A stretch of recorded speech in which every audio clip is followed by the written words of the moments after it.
നമസ്കാരം, മലയാളി വാർത്തയിലേക്ക് സ്വാഗതം.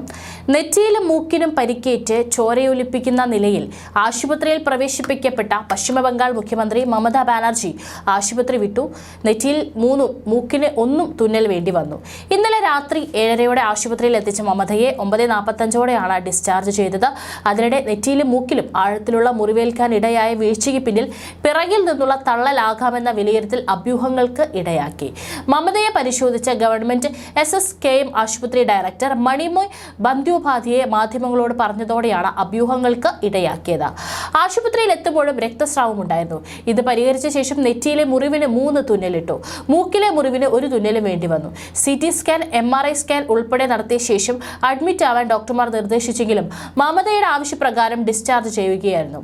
അബദ്ധത്തിലാണോ അതോ രക്തസമ്മർദ്ദത്തിലെ ഏറ്റക്കുറച്ചിൽ മൂലമാണോ വീഴ്ചയെന്ന് മനസ്സിലായിട്ടില്ലെന്നും മറ്റൊരു ആരോഗ്യ വകുപ്പ് ഉദ്യോഗസ്ഥൻ പറഞ്ഞു. അതേസമയം SSKM ആശുപത്രി ഡയറക്ടർ മണിമോയ് ബന്ദ്യോപാധ്യായയുടെ തള്ളൽ പരാമർശം വീഴ്ചയെക്കുറിച്ച് ഊഹാപോഹങ്ങൾ പ്രചരിക്കാൻ ഇടയായി. ഇതേക്കുറിച്ച് കൂടുതൽ വിശദാംശങ്ങൾ അദ്ദേഹം നൽകിയിട്ടില്ല. ECG, CT സ്കാൻ തുടങ്ങിയ പരിശോധനയ്ക്ക് ശേഷം നിരീക്ഷണത്തിനായി അഡ്മിറ്റ് ആകാൻ ഉപദേശിച്ചതായിരുന്നു. എന്നാൽ മുഖ്യമന്ത്രി വീട്ടിലേക്ക് പോകാൻ താല്പര്യം പ്രകടിപ്പിക്കുകയായിരുന്നു. വീട്ടിലാണെങ്കിലും കർശന നിരീക്ഷണത്തിൽ തുടരും. വെള്ളിയാഴ്ച ആരോഗ്യനില വിലയിരുത്തും, ബന്ദ്യോപാധ്യായ മാധ്യമങ്ങളോട് പറഞ്ഞു. മമതയുടെ സഹോദര ഭാര്യയും തൃണമൂൽ കൗൺസിലറുമായ കജാരി ബാനർജി സംഭവ സമയത്ത് വീട്ടിലുണ്ടായിരുന്നു. എന്തോ കൂട്ടിയിടി ശബ്ദം കേട്ട് നോക്കിയപ്പോൾ ദീദി വീട് കിടക്കുകയായിരുന്നുവെന്ന് അവർ പറഞ്ഞു. നേരത്തെ 2021 മാർച്ചിൽ നിയമസഭാ തെരഞ്ഞെടുപ്പ് പ്രചാരണത്തിനിടെ നന്ദിഗ്രാമിൽ വെച്ച് മമതാ ബാനർജിക്ക് ലിഗ്മെന്റിന് പരിക്കേറ്റിരുന്നു. പ്ലാസ്റ്ററിട്ട കാലുമായി വീൽചെയറിൽ ഇരുന്നാണ് അവർ പ്രചാരണത്തിന് ഇറങ്ങിയത്. കഴിഞ്ഞ ജൂണിൽ വടക്കൻ ബംഗാളിലെ സെവോക്ക് എയർബേസിൽ ഹെലികോപ്റ്റർ അടിയന്തരമായി ലാൻഡ് ചെയ്യുന്നതിനിടെ മമയ്ക്ക് ഇടത് കാൽമുട്ടിനും ഇടുപ്പിനും പരിക്കേറ്റിരുന്നു. അതേസമയം വേഗത്തിൽ സുഖം പ്രാപിക്കുന്നതിനും മമതാ ദീദിയുടെ മികച്ച ആരോഗ്യത്തിന് വേണ്ടി താൻ പ്രാർത്ഥിക്കുന്നുവെന്നും പ്രധാനമന്ത്രി നരേന്ദ്രമോദി എക്സിൽ കുറിച്ചു. സുഖം പ്രാപിക്കാൻ പ്രാർത്ഥിക്കുന്നതായി രാഹുൽ ഗാന്ധി കുറിച്ചു. സംഭവം അറിഞ്ഞ് ബംഗാൾ ഗവർണർ ആനന്ദ് ബോസ് ആശുപത്രിയിലെത്തി മമതയെ സന്ദർശിച്ചു.